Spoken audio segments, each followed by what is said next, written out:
A chave maior de Salomão, Clavícula Salomônix, é um dos mais influentes grimórios da tradição ocultista ocidental da Goétia, atribuído ao rei Salomão, o lendário monarca bíblico, conhecido por sua sabedoria. Esse livro de magia medieval contém instruções detalhadas sobre rituais, talismãs, invocações e práticas mágicas, que supostamente foram concedidas para Salomão por inspiração divina ou por conhecimento arcano. No último vídeo da Goétia eu deixei de falar muitas coisas, faltou algumas coisas a serem faladas naquele vídeo. Então eu resolvi trazer mais sobre esse assunto. É um assunto curioso. A gente vai falar de coisas que deram erradas e do porquê ainda não se deve praticar a Goétia, a não ser como buscar conhecimento sobre isso. Até porque grimórios antigos nem sempre foram feitos para serem usados, mas sim para obter conhecimento. Só que a gente sabe que muita gente busca poder, busca dinheiro, então muitas pessoas usam essas práticas da Goétia para poder ganhar dinheiro e enganar algumas pessoas que não conhecem tanto sobre o assunto, apesar de muitas pessoas acharem que sabem, mas na verdade não sabem absolutamente nada e muito menos sabem aonde estão se metendo.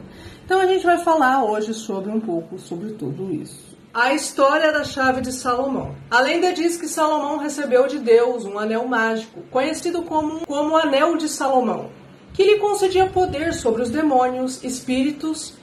E com esse artefato, ele teria sido capaz de convocar e controlar entidades sobrenaturais, forçando-as a construir o Templo de Jerusalém. Essa habilidade teria sido registrada em textos místicos e, posteriormente, compilada em grimórios, como a chave maior de Salomão. Porém, não há evidências históricas concretas de que Salomão tenha realmente escrito esse grimório.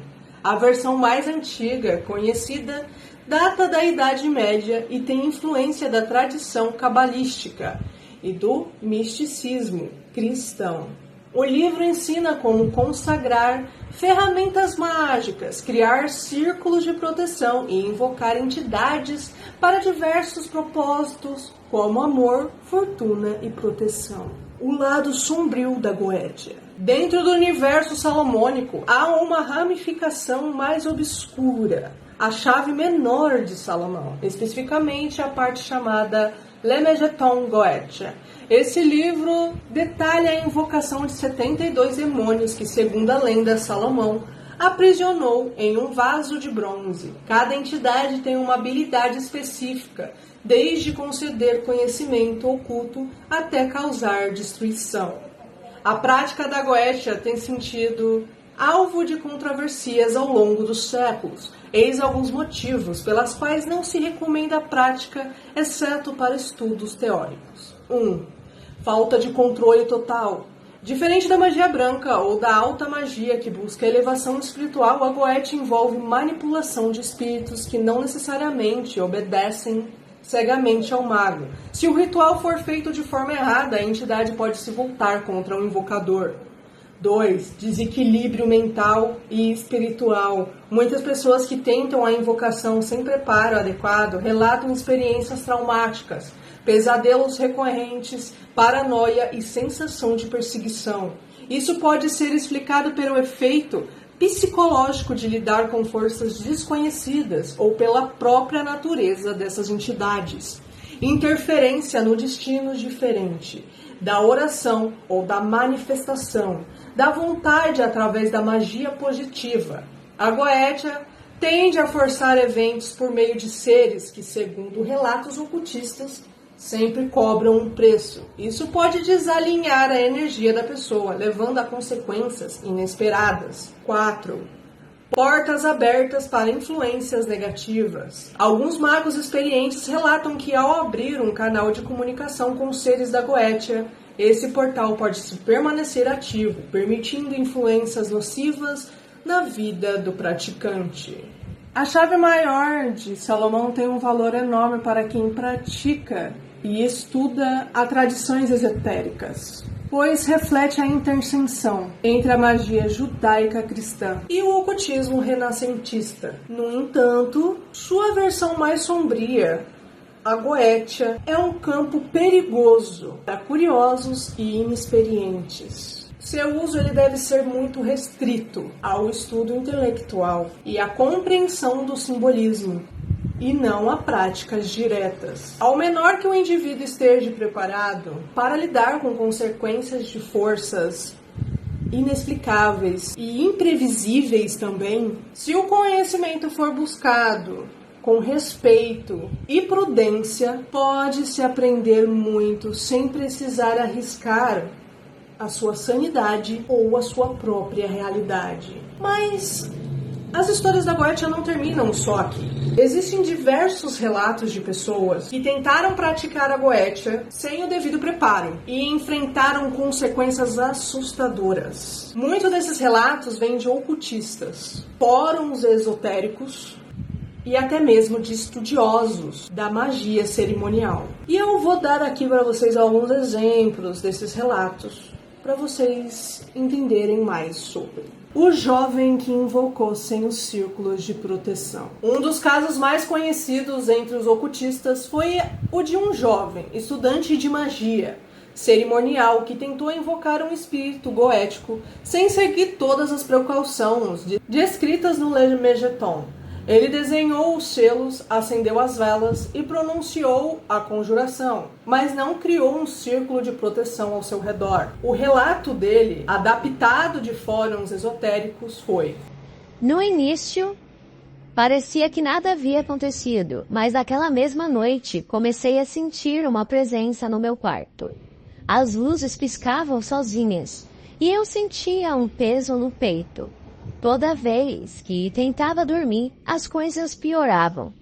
Quando objetos começaram a cair sozinhos. Um dia, acordei com um arranhão no meu braço, sem ter lembranças de como o fiz.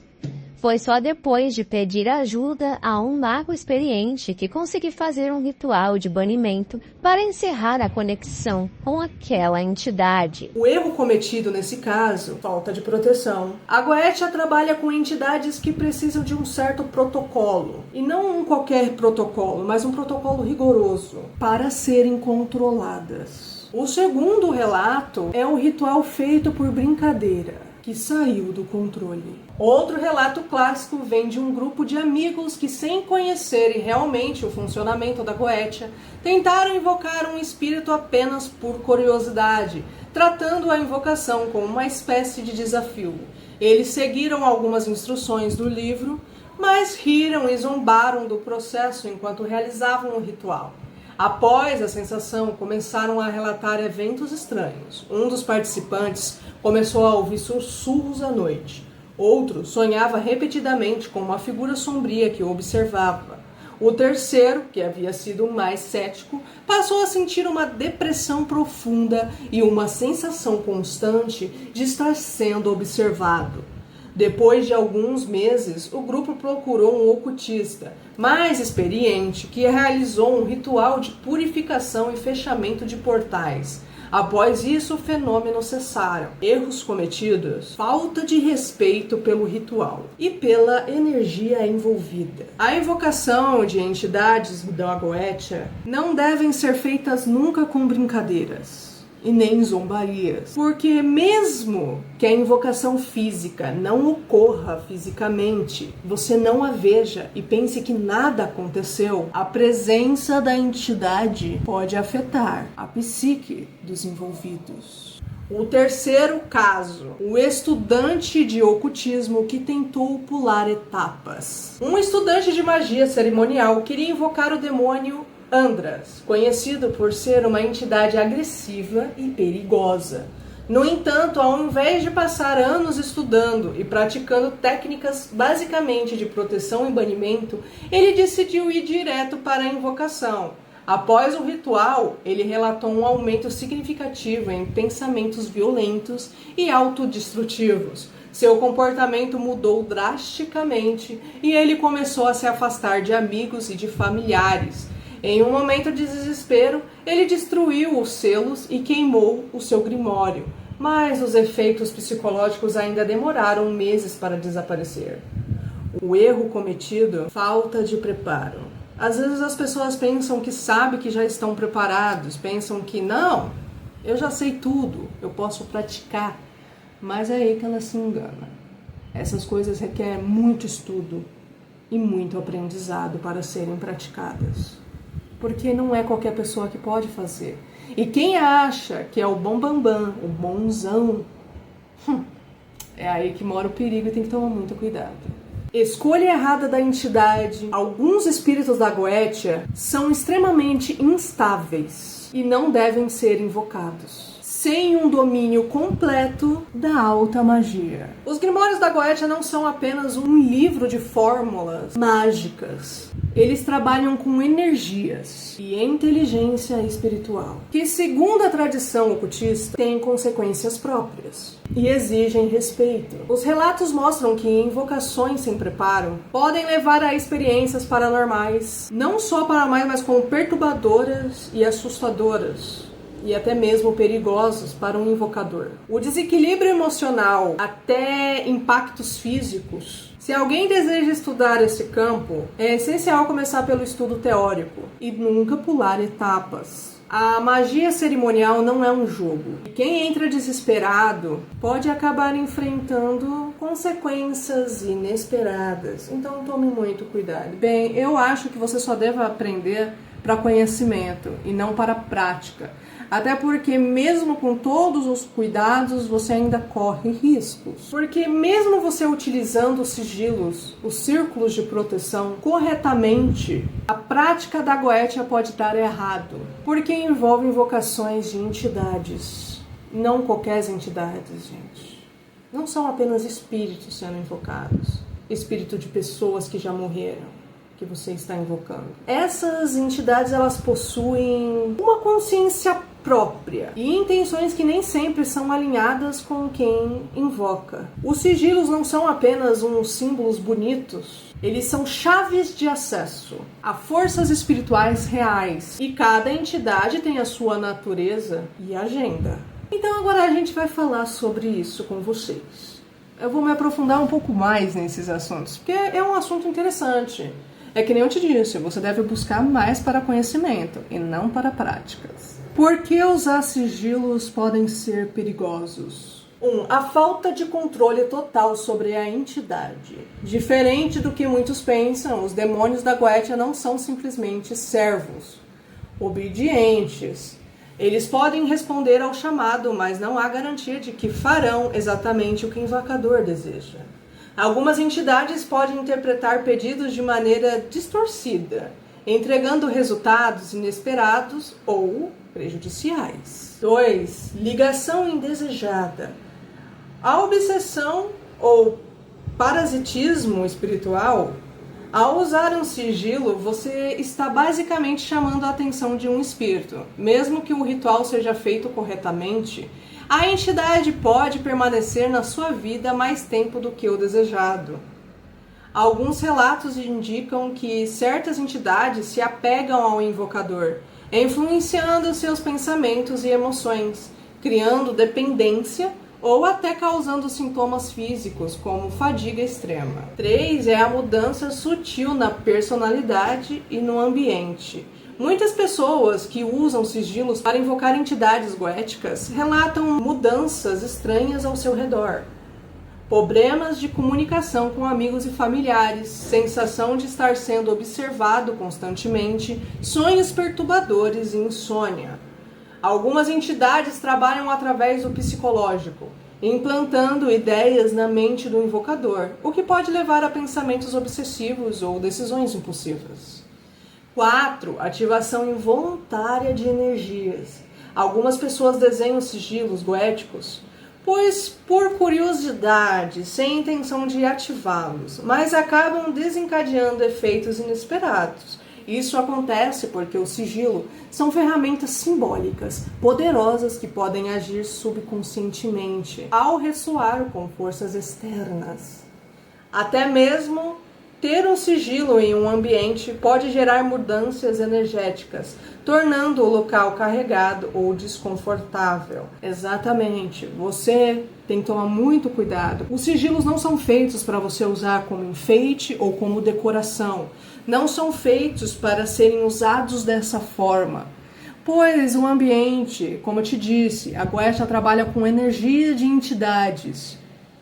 E isso é muito perigoso, até porque isso também pode chamar outras forças externas que não foram convocadas. Influência acumulativa. Usar sigilos repetidamente pode criar um vínculo cada vez mais forte entre o invocador e a entidade. Isso pode gerar uma espécie de dívida espiritual, onde a entidade começa a cobrar algo em troca dos favores concedidos. Exatamente. Porque tem gente que acaba fazendo o mesmo sigilo, invocando a mesma entidade várias e várias vezes para conseguir algo. E nisso você cria um laço mais forte, onde o espírito invocado, que no caso é um demônio, ele começa a querer cobrar você pelas coisas pedidas e que ele te entrega.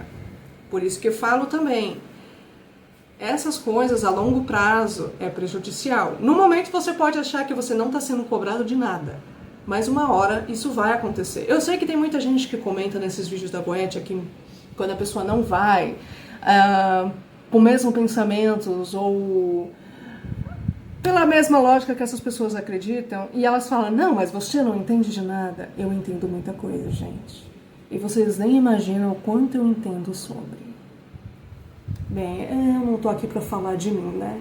Então vamos. Casos de sigilo e uso que deram errado. 1. O homem que fez o sigilo por curiosidade. Um jovem ocultista decidiu desenhar e meditar sobre o sigilo de Belial, um espírito associado à rebeldia e à quebra de regras. Ele não fez nenhuma invocação formal, apenas focou no sigilo enquanto pensava em sua vida.